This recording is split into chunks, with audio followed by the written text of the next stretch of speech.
మనకేంటంటే పసుపు అల్లము ఇవన్నీ కూడా అద్భుతంగా పనిచేస్తాయి. అవి కూడా కొంచెం ఏంటంటే మనము ఏదైతే ఆహారం ఏదైతే చేసుకుంటామో దాంట్లో అలాగే లెమన్ ఈ నిమ్మకాయ అంటే ఇక్కడ సలాడ్ రూపంలో తీసుకుంటే అద్భుతంగా పనిచేస్తుంది. ఈ లెమన్ కూడా ఎలా అంటే లెమన్ కూడా ఎప్పుడు కూడా మనకి హాట్ వాటర్లో అట్లా మిక్స్ చేయకూడదు. ఎందుకంటే మనకి దాంట్లో ఉన్నటువంటి న్యూట్రియన్స్ ఏవైతే ఉంటాయో మనకి మెయిన్గా బాడీకి అబ్జార్బ్ అవ్వడానికి అంటే న్యూట్రియన్స్ డిగ్రేడ్ అయిపోతాయి ఉంటాయి కూడా. సో లెమన్లో వైటమిన్ సి ఏదైతే ఉందో మనకి సిట్రిక్ యాసిడ్ ఏదైతే ఉంది డిగ్రేడ్ అవుతుంది. సో అందుకని ఏం చేస్తారంటే గోరువెచ్చని నీళ్ళల్లో అయితే పర్వాలేదు కానీ వేడి నీళ్ళలో లెమన్ కలపకూడదు.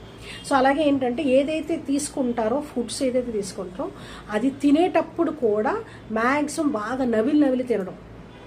సో బాగా నవిలి 24 times అట్లీస్ట్ నవలాలన్నమాట. సో నవిలితే ఆటోమేటిక్ ఏమవుతుందంటే మనకి అబ్జార్ప్షన్ ఉంటుంది అనమాట. అట్లనే మనకి స్టమక్లో మెయిన్గా హెచ్సిఎల్ అన్నది పీహెచ్ ఏదైతే ఉందో అది బ్యాలెన్స్డ్గా ఉండాలి.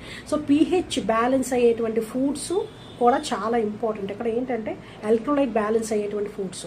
సో మనం మ్యాక్సిమం ఏంటంటే ఆల్కలైన్ కండిషన్లో చేసుకోవాలి. మనకి మార్నింగ్ లేవంగానే అందుకని ఏంటంటే compulsory glass of water compulsory కూర్చొని స్లోగా తాగాలి. చాలామంది ఏం చేస్తారంటే మార్నింగ్ లేవగానే అంటే మోర్ దాన్ 1.5 లీటరు 2 లీటర్స్ వరకు తాగాలి అంటారు. సో అలా ఎప్పుడు చేయకూడదు. కిడ్నీ లోడ్ అనేది పెరుగుతుంది. సో మ్యాక్సిమం 500 ml కన్నా ఒకేసారి 500 ml కన్నా తీసుకోకూడదు. ఎందుకంటే కిడ్నీ లోడ్ ఏదైతే ఉందో అది హోల్డ్ చేయలేదు. సో అందుకని 500 కన్నా తీసుకోవద్దు. ఒక హాఫ్ అన్ అవర్ తర్వాత మళ్ళీ ఇంకో 500 ml తీసుకోండి. అంతేగాని ఒకేసారి 1 లీటర్ వాటర్ తాగొద్దు. అట్లనే తాగేటప్పుడు కూడా నిదానంగా కూర్చొని సిప్ బై సిప్ తాగడం అనేది ఇంపార్టెంట్. దానివల్లే మనకి బాడీలో ఎక్కడైతే అంటే ఇక్కడ ప్రతి నర్వ్స్లోని ప్రతి కణాల్లోని చక్కగా అబ్జార్ప్షన్ ఉంటుంది. ఎప్పుడైతే అబ్జార్ప్షన్ ఉంటుందో మనకి ఇన్ఫ్లమేషన్ అనేది రాదు. సో చాలామందికి ఏంటంటే మెయిన్ ఇన్ఫ్లమేషన్ రావడానికి కారణం కూడా ఏంటంటే నించోని జ్యూసెస్ కానీ లేకపోతే ఫుడ్ కానీ ఏదైనా సరే నించోని తింటారు కదా. నించోని తిన్న వాళ్ళలో ఎక్కువగా ఇక్కడ ఇన్ఫ్లమేషన్ అనేది పెరిగిపోతుంది. దానివల్ల వాతతత్వం పెరుగుతుంది. సో వాతతత్వం ఎక్కువైనప్పుడు కూడా మన బాడీలో అబ్జార్ప్షన్ అనేది ఉండదు. సో ఇవన్నీ కూడా చక్కగా పాటించండి. ఫుడ్ విషయంలో మటుకు మెయిన్గా వెజిటేరియన్ ఫుడ్ తీసుకుంటే మంచిది.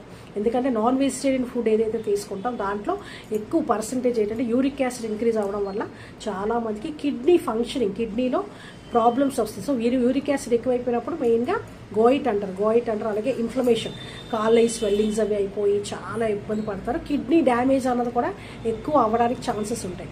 సో మ్యాక్సిమం ఏంటంటే వెజిటేరియన్ డైట్ ప్రిఫర్ చేయండి. వెజిటేరియన్ డైట్ తీసుకోండి. సాత్వికమైన ఆహారంలో మనకి బాడీ కూడా హెల్తీగా ఉంటుంది, అబ్జార్ప్షన్ కూడా ఉంటుంది. ఈ మెయిన్గా ఏంటంటే ఏదైతే ఇన్ఫ్లమేషన్ ఏదైతే